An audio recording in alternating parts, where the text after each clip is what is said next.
at a time when world leaders are gathering in the Egyptian city of Sharm el-Sheikh for the 27th UN Climate Conference. More than 2 million South Sudanese are reeling from the adverse effects of devastating floods, which are largely attributed to the effects of climate change. Now, thousands of the affected people are now settling in refuge camps, and access to food and medical care has also become a nightmare, with most of the health facilities submerged by flooded waters, according to the WHO. Here's more details of that in this report.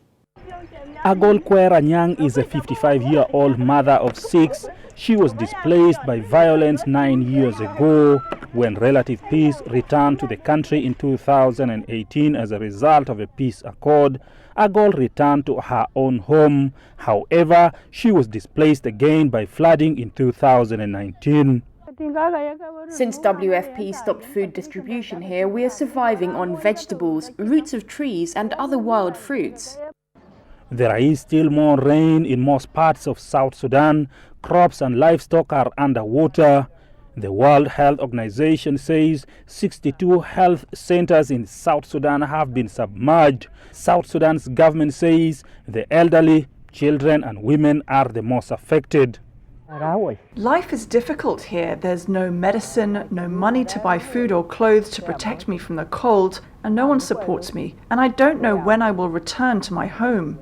South Sudan's government has approved $10 million in funding to try to address the challenges brought about by flooding. However, it is not known when the waters will recede, and that money cannot match the increasing needs of those displaced by flooding. Some of these people displaced have been here for 4 years now because their homes are taken over by the floods. There are 203,000 people in this camp alone. Conflict over land is now emerging between the internally displaced persons and the host communities in South Sudan. The government, when we came in 2014 to 2020, they just give us the very small plot. So now we have 4 sides, side 1, side 2, side 3, and side 0. And that is the small plot. There is no place of cultivation. Those displaced have been depending on food aid, but in August 2022, the World Food Programme halted provision of food aid to the internally displaced persons in this camp. Humanitarian situation has gotten worse because already the food assistance has been stopped by WFP, and that is the base of livelihood by these IDPs who are staying in Minkaman. WFP says it lacks funds to continue providing food aid to those displaced.